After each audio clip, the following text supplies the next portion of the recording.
Let us continue the topic. In last lecture, we have discussed some portion of breathing and exchange of gases. So let us continue the topic.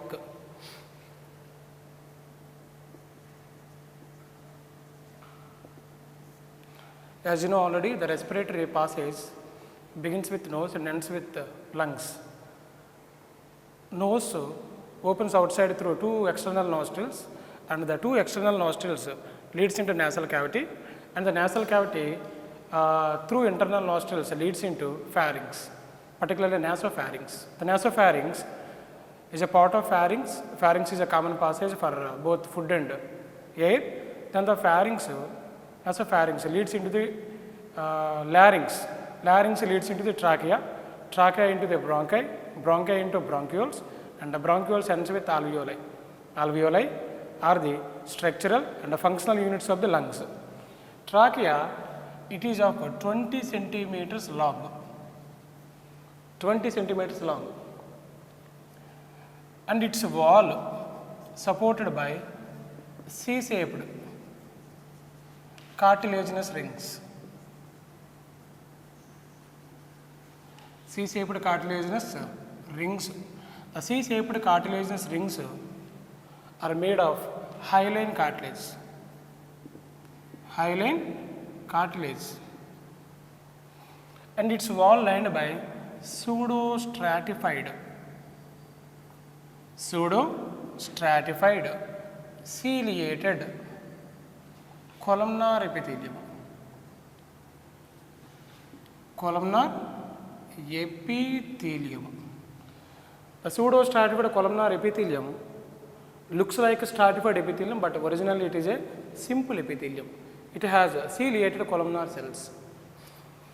And the trachea, it is a long tube-like structure, passes through the neck, enters into the mid-thoracic cavity.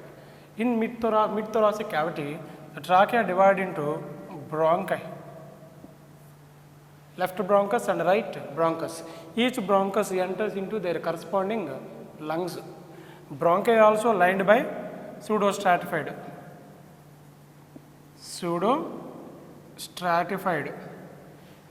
epithelium. You know, the cilia play a very important role in pushing out of mucus to out, pushing out of mucus to out, to exterior. And next, the bronchi undergoes division and divides into primary bronchi, secondary bronchi, and the tertiary bronchi. The tertiary bronchi in turn divides and redivides and forms the primary bronchiole, secondary bronchiole, tertiary bronchiole, and terminal bronchiole. Terminal bronchiole, finally respiratory bronchiole. Respiratory bronchiole. You know, these bronchioles are lined by simple cuboidal epithelium. Simple cuboidal ciliated epithelium. See the modification of epithelium. Here pseudostratified epithelium, but here simple cuboidal ciliated epithelium which is present in the bronchioles.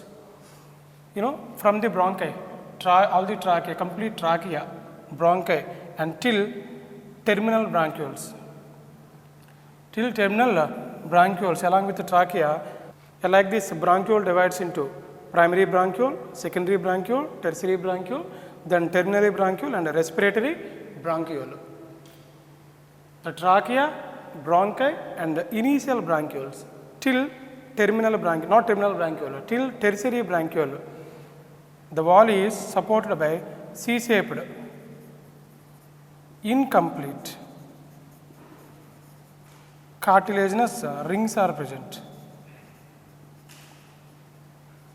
Cartilaginous rings, incomplete dorsally, not ventrally, dorsally. You know, the C-shaped incomplete cartilaginous rings present on the wall of the trachea protects the trachea from collapsing, thereby allows continuous passage of air from trachea into the lungs.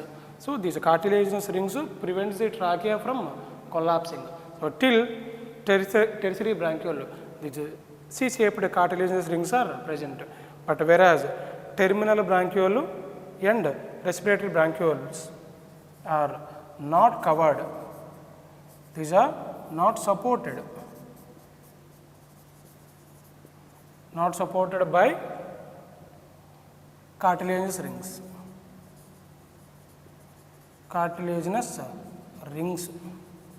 Come to the diagram.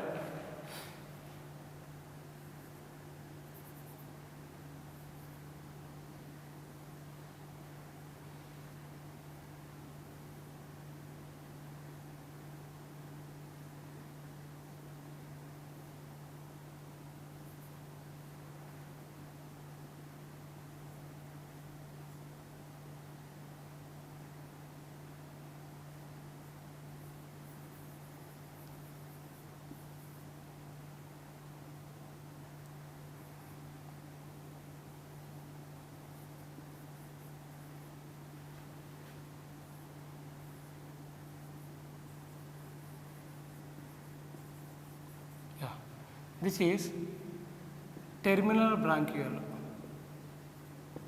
The terminal branchiole redivides into respiratory branchiole.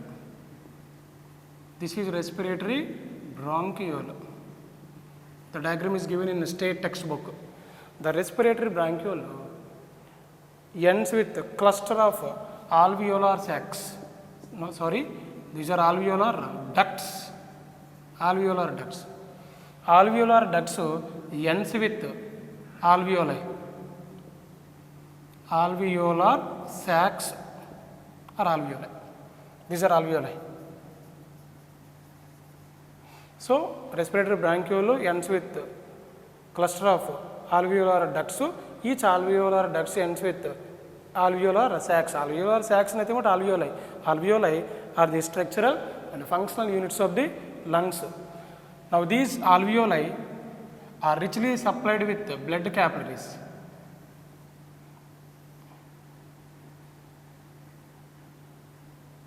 It is venule, pulmonary venule, and this is arteriole, pulmonary arteriole. Pulmonary arteriole. The pulmonary arteriole also ends with capillaries. So this is pulmonary venule, and it is pulmonary arteriole. Pulmonary arteriole. And one more thing, a very important structure is there. This is elastic connective tissue. This is elastic connective tissue. Not only blood capillaries, the alveoli are supplied with lymph capillaries also. Lymph capillaries. Like this, lymph capillaries also present.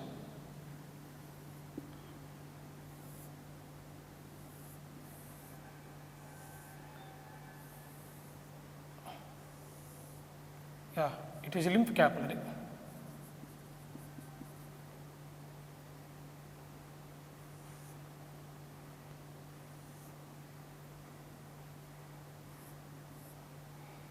Lymph capillary. It is a structure of pulmonary lobule. Pulmonary lobule. The term pulmonology refers to the lungs. The study of lungs is called as pulmonology. So the term pulmonary related to the lungs. So it is a pulmonary lobule. Pulmonary lobule. So the alveolar sacs are supplied with lymph capillaries, pulmonary venule, and pulmonary arteriole. So this is the pulmonary lobule structure. But the trachea, bronchi, and bronchioles constitute the pulmonary tree. Pulmonary tree. The pulmonary tree is nothing but an upside down tree. It is an upside down tree. See the diagram. Stem divided into many branches. So like this. So it looks like a upside down tree. So the pulmonary tree is comprised by the trachea, bronchi and bronchioles.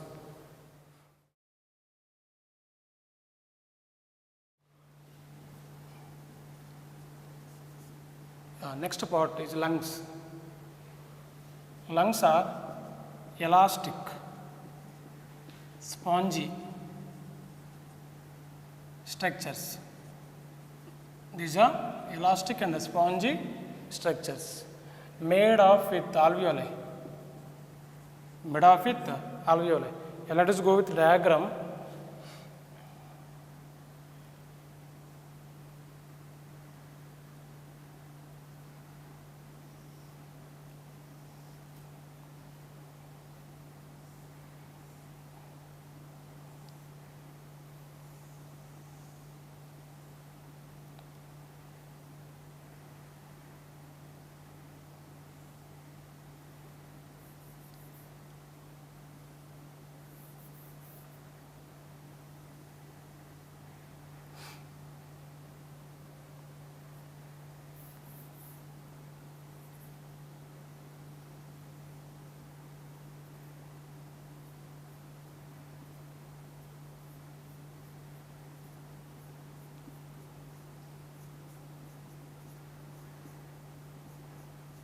It is cut end of ribs.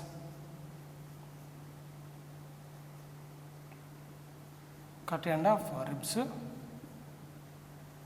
giving support to the lungs.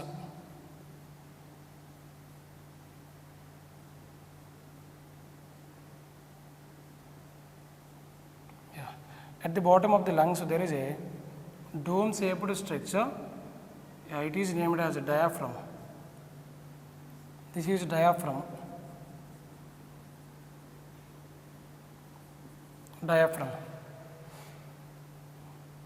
Now this is epiglottis. As I told already, epiglottis is a leaf-like cartilaginous structure which is made of with elastic cartilage, which supports the glottis of the larynx.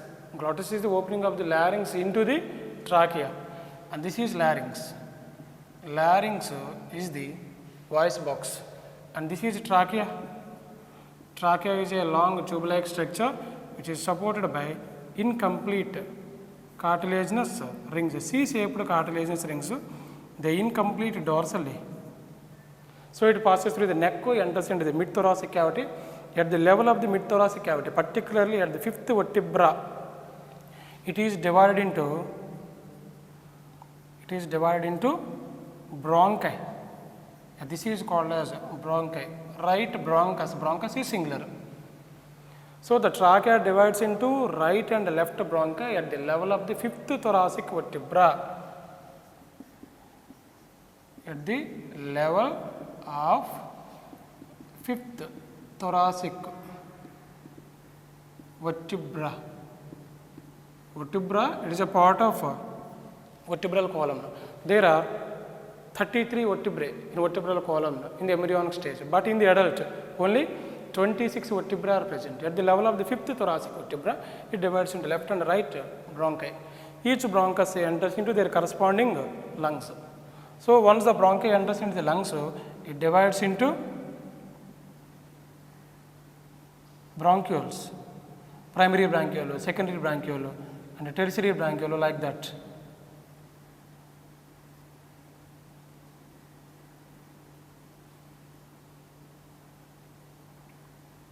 Primary bronchiole, secondary bronchiole, tertiary bronchiole, terminal bronchiole, and respiratory bronchioles. The respiratory bronchioles are ends with alveolar ducts having alveolar sacs. So like this. This is left lung. This is right lung. You know, these are cut end of ribs. Now, At the bottom of the lungs, there is a dome-shaped diaphragm. Diaphragm play a very important role in the respiratory movements. Now, the lungs are covered by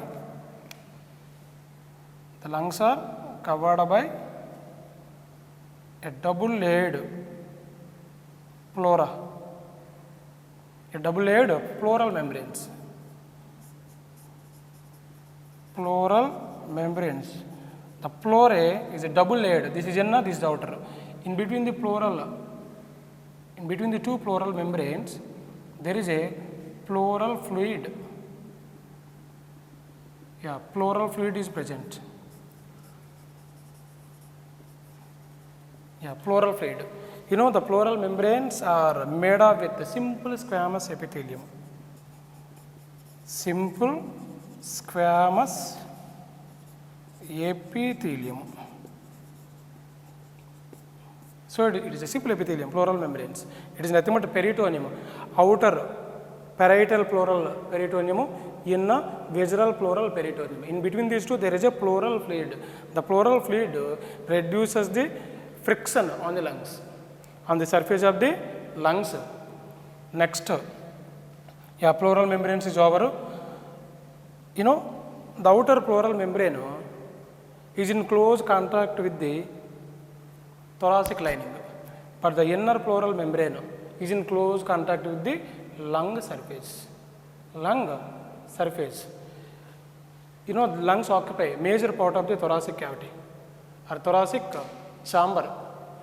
Between the two lungs, there is a space. That space is named as mediastinum. Mediastinum, it is the space between two lungs. In the mediastinum space, heart is situated. This is heart. This is heart. The heart is slightly turned to the left side. That's why there is a cardiac notch associated with the left lung. This is called cardiac notch. Cardiac notch. So, the cardiac notch associated with the left lung, why there is a cardiac notch? The reason is the heart is turned to the left side, slightly turned to the left side. That is the reason why the right lung is larger than the left lung. Yeah, this is about lungs.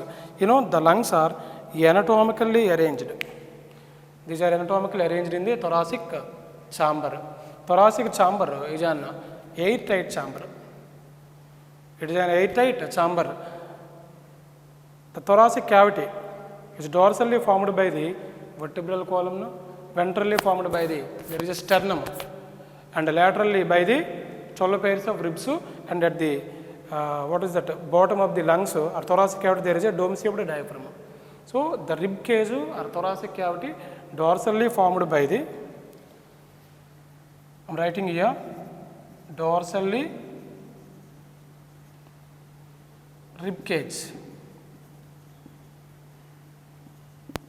Rib cage dorsally formed by the vertebral column, ventrally by the sternum, ventrally by the sternum, and laterally by the 12 pairs of ribs, and the floor of the rib cage, the floor of the thoracic cavity formed by the diaphragm. Yeah, this is about rib cage. The rib cage protects the lungs from the mechanical shocks or mechanical injuries, rib cage. Then the arrangement of the anatomical arrangement of the lungs is such that if any change occurs in the thoracic cavity, similarly it will be reflected on the lung cavity, because we cannot alter the lung volume directly.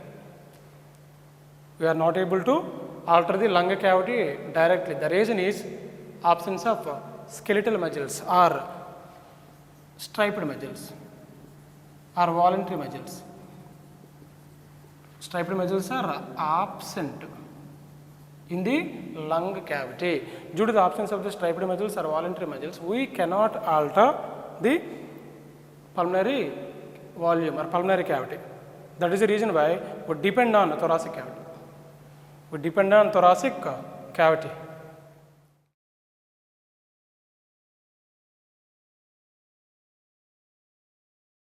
Yeah, like this. Trachea divides into bronchi, bronchi into bronchioles, bronchioles ends with alveoli. Alveoli. Come to right lung. The right lung has 3 lobes. The right lung has 3 lobes. This is superior lobe. And this is median lobe. And it is inferior lobe. But the right lung is divided into 3 lobes by 2 fissures. This is horizontal fissure and it is oblique fissure. Horizontal fissure and oblique fissure. Whereas left lung has divided into, left lung has only 2 lobes. It has only 2 lobes. This is superior lobe. This is inferior lobe. The left lung is divided into 2 lobes by oblique fissure. Only single fissure present in the left lung, but 2 fissures associated with the right lung. This is, I told you, cardiac notch. The cardiac notch is associated with the superior lobe of left lung. The lungs in turn divide into segments, segments into lobules, segments into lobules. In the right lung, there are 10 segments. 10 segments. But whereas left lung has 8 segments. 8 segments. These segments in turn divides into lobules. In adult human being, on an average, the weight of the left lung is 625 grams.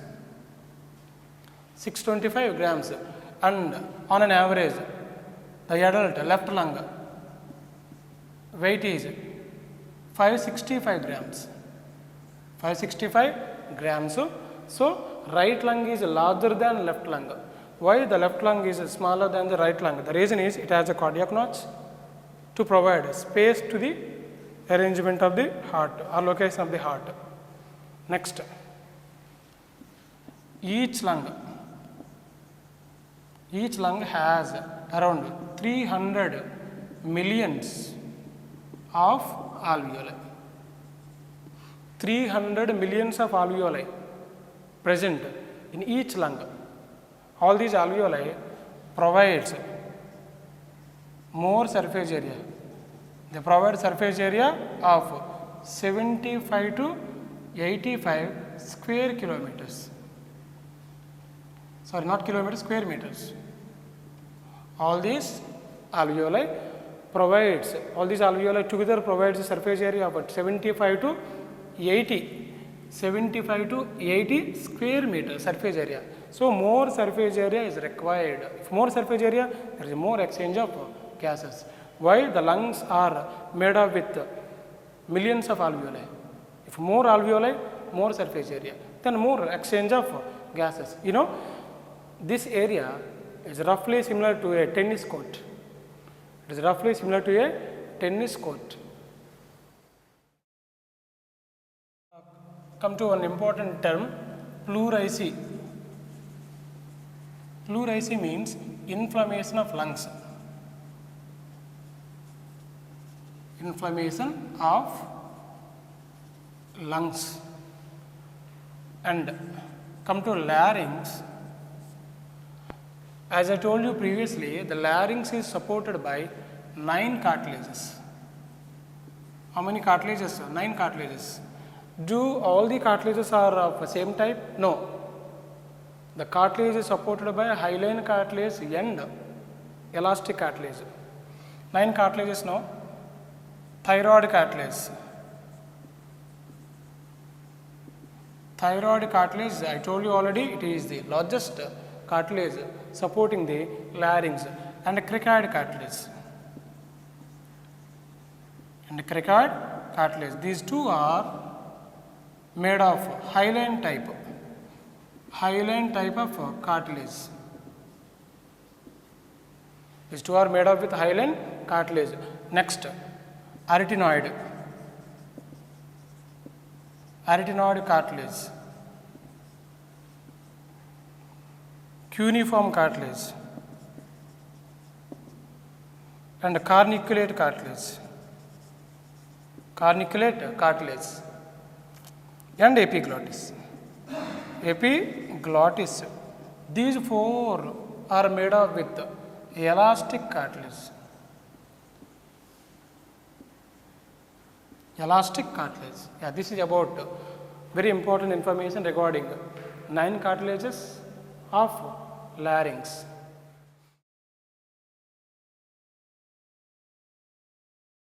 Now, steps in respiration. Steps in respiration. The respiration in humans includes the following steps. First one, breathing. Breathing are nothing but pulmonary ventilation. Pulmonary ventilation. As I told you previously, breathing is purely a physical process. Purely a physical process which mainly following the principle of diffusion. It mainly depends on the principle of diffusion, but it do not provide any energy. But what is breathing? Oxygen rich atmospheric air is taken into the lungs and carbon dioxide rich alveolar air is sent out. Carbon dioxide rich alveolar air is sent out.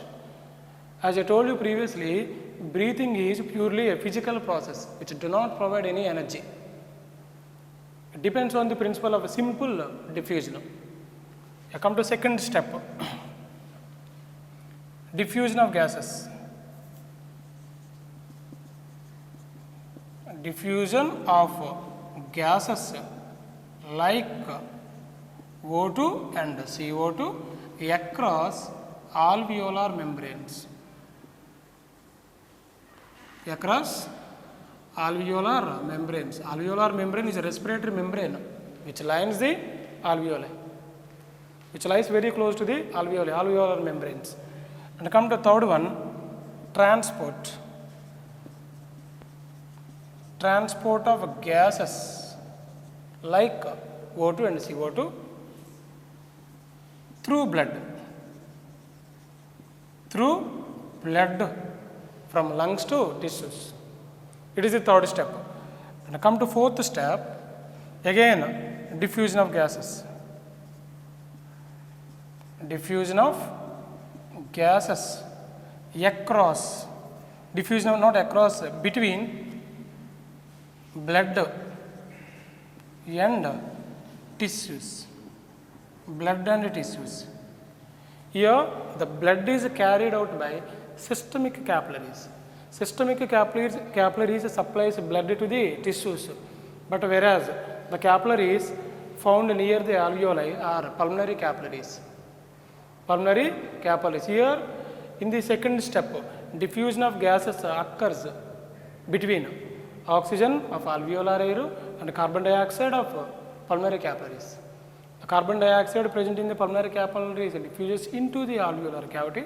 Oxygen present in the alveolar cavity diffuses out into the pulmonary capillaries.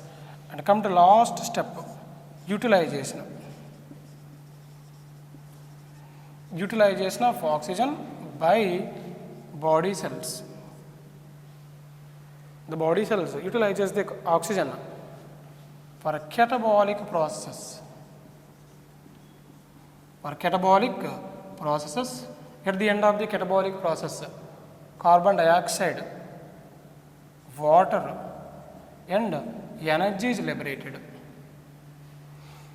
As the catabolic process takes place inside the cells of all the living organisms or every living organism, it is named as a cellular respiration. Cellular respiration. So, yeah, these are the various steps in the respiration of human beings. First thing is breathing. Second one, diffusion of gases across alveolar membrane. And the third step, transport of gases through the blood from lungs to tissues, diffusion of gases between blood and tissues, and the final step is utilization of the oxygen. So, like this, the oxygen reaches the body cells and play vital role in catabolic process of food materials.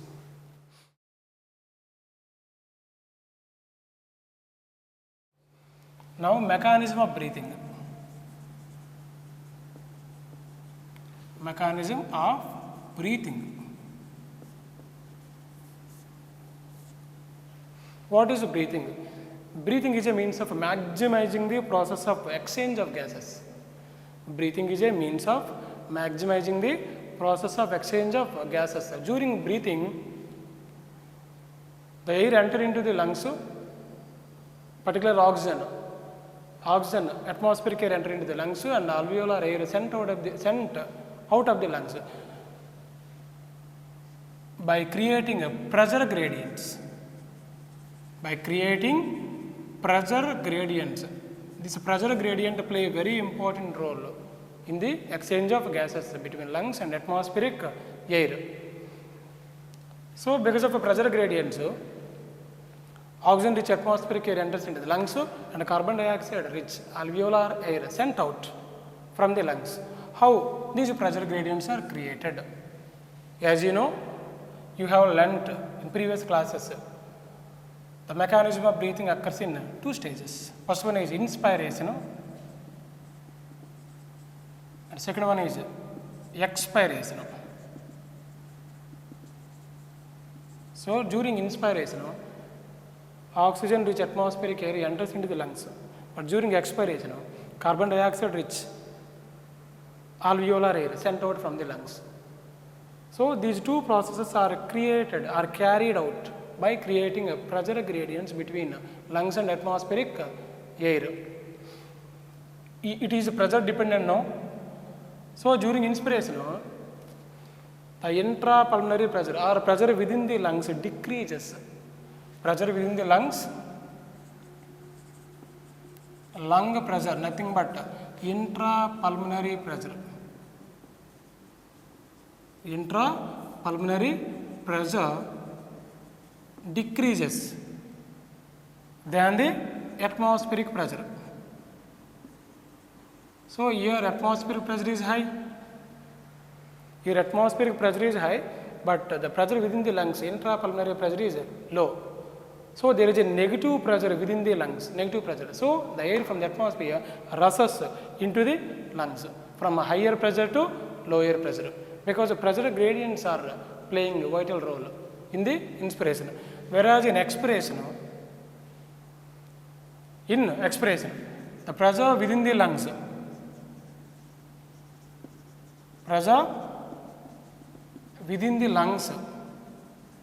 become slightly higher than the atmospheric pressure. Your atmospheric pressure becomes low. Atmospheric pressure slightly becomes low than the lung pressure. Because of this reason, the carbon dioxide present in the lungs is sent out from higher pressure to lower pressure. Because in the lungs there is more pressure, in the alveoli, in the atmosphere less pressure. So, like this exchange of gases takes place from higher pressure to lower pressure between the lungs and atmosphere. But these pressure gradients are carried out by important muscles called as muscles of diaphragm. Muscles of diaphragm. Diaphragm is a dome shaped structure, lies at the floor of the chest cavity. And second thing is, there is a set of muscles called external and internal, intercostal muscles. Intercostal muscles. External and internal intercostal muscles are distributed or extend between ribs. So, these are the muscles found in between the ribs and the muscles of the diaphragm. These two muscles play a vital role in the creation of such pressure gradients, because gas is always moving from higher pressure to lower pressure. Pressure gradients are very important.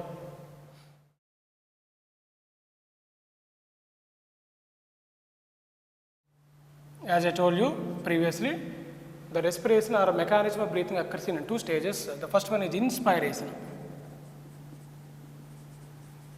Inspiration. What is meant by inspiration?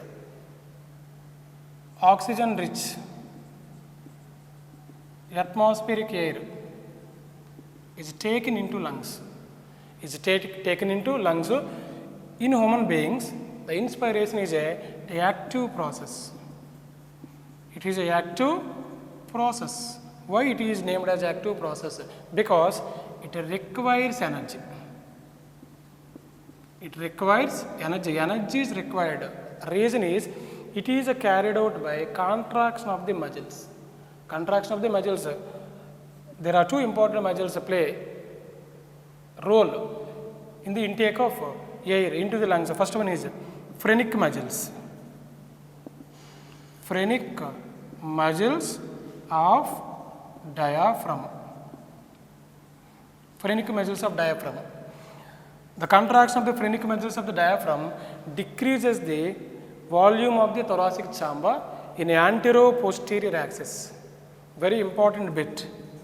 In antero-posterior axis. In antero-posterior axis. So, the contraction of the phrenic muscles of the diaphragm decreases the volume of thoracic chamber in antero-posterior axis. Come to second type of muscles, external intercostal muscles. External intercostal muscles. The term costal related to the ribs. The term costal related to the ribs. These external intercostal muscles extended between ribs. So, the contraction of the external intercostal muscles push up the or lifts up the ribs and sternum, and thereby causing increasing of volume of the thoracic cavity. Thereby causing increasing of volume of thoracic cavity. So, the contraction of the external intercostal muscles lifts up the ribs, 12 pairs of ribs and sternum, and thereby causing an increase in the volume of the thoracic chamber. Whenever there is an increase in volume of thoracic chamber, the similar will be reflected on the lung volume, lung cavity, as I told you already. So, whenever the thoracic volume increases, pulmonary volume also increases. When pulmonary volume increases, the pressure within the lungs decreases than the atmospheric pressure. So, the oxygen rich atmospheric air rushes from atmosphere into the lungs. This is nothing but inspiration, taking of air into the lungs from the atmosphere. So, contraction of the phrenic muscles increases the volume of thoracic cavity in the antero-posterior axis, but the contraction of the external intercostal muscles increases the thoracic volume of the thoracic cavity in dorso-ventral axis. In dorso-ventral axis, very important bits. The contraction of the external intercostal muscles increases the volume of thoracic chamber in a dorsoventral axis. Like this, pressure gradients are created inside the, in between the lungs and atmosphere, then the atmospheric air rushes into the lungs. This diagram explains mechanism of breathing, particularly what is that? Inspiration.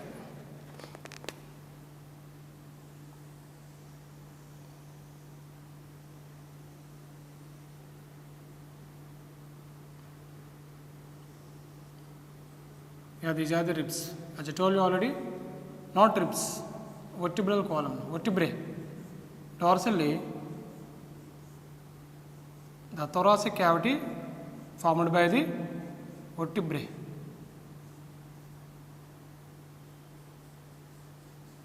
And it is rib cage.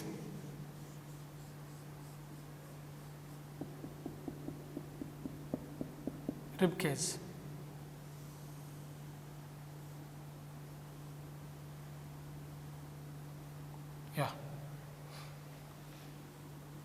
air entering, air entering,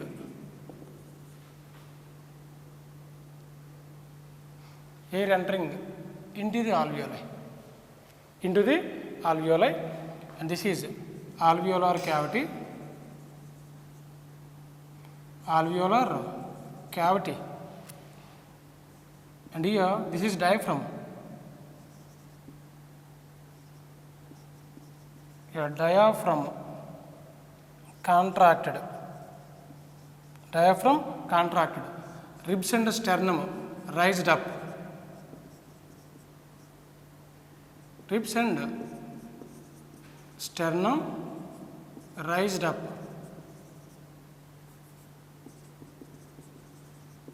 raised up, and it is rib cage. These are vertebrae, vertebral column. Yeah, this diagram explains mechanism of inspiration. During inspiration, the volume of the pulmonary cavity increases, or alveolar cavity increases. So the pressure within the lungs decreases. Then atmospheric air enters into the lungs. But these pressure gradients are created by contraction of the diaphragm, contracted. The dome-shaped diaphragm becomes flattened during inspiration, and ribs and sternum raised up due to contraction of the external intercostal muscles. 11 pairs of external intercostal muscles extended between 12 pairs of ribs. 11 pairs of external intercostal muscles extended between 12 pairs of ribs.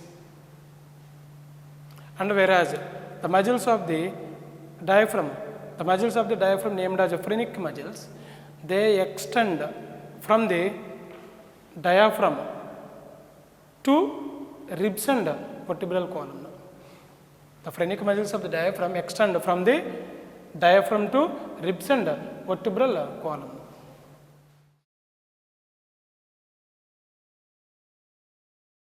And come to next stage, expiration. During expiration, the carbon dioxide rich alveolar air is sent out. The carbon dioxide rich alveolar air is sent out. During expiration, relaxation of the muscles takes place. So it is named as a passive process. Passive process.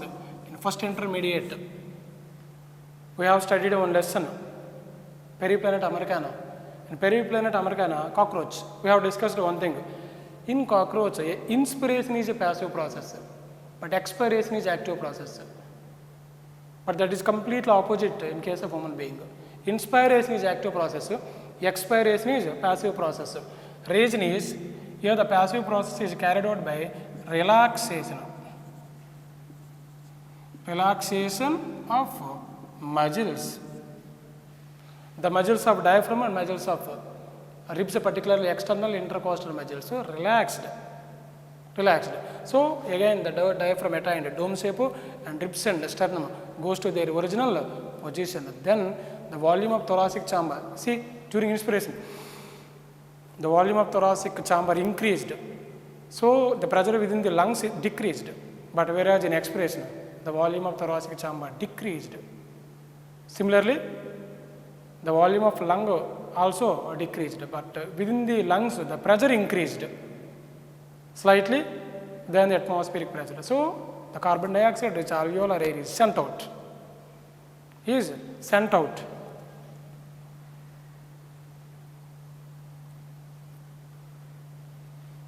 I come to diagram.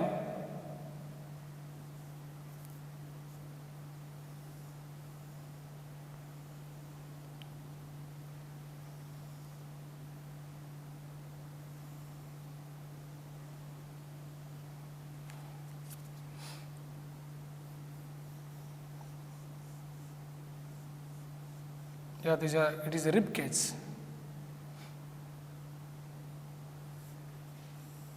This is diaphragm, and these are the vertebrae a vertebral column.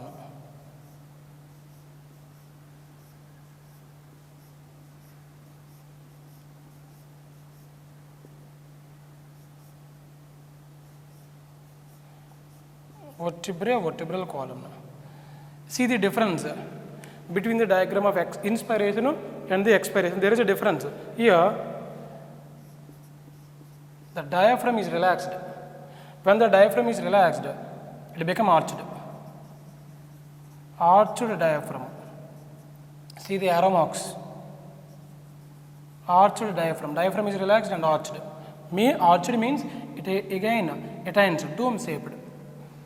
And the ribs and the sternum returned to their original position. Ribs and sternum returned to their original position. And this is rib cage.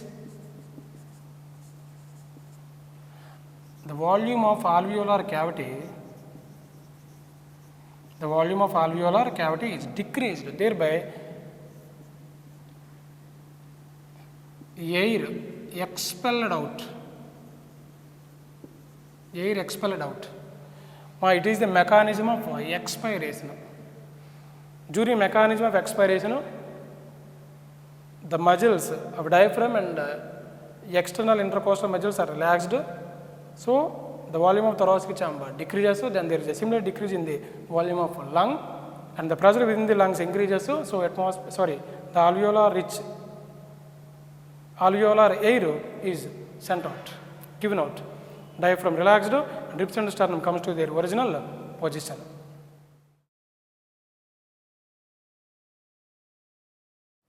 Dear students, please watch the video. While you are watching the video, write down the points.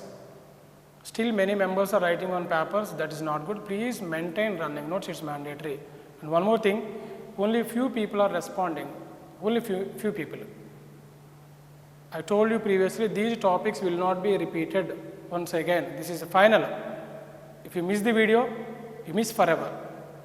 So be careful. Some members are actively participating. You have to intimate with other members or friends. Then they will participate. That is your responsibility also. Please cooperate. Thank you.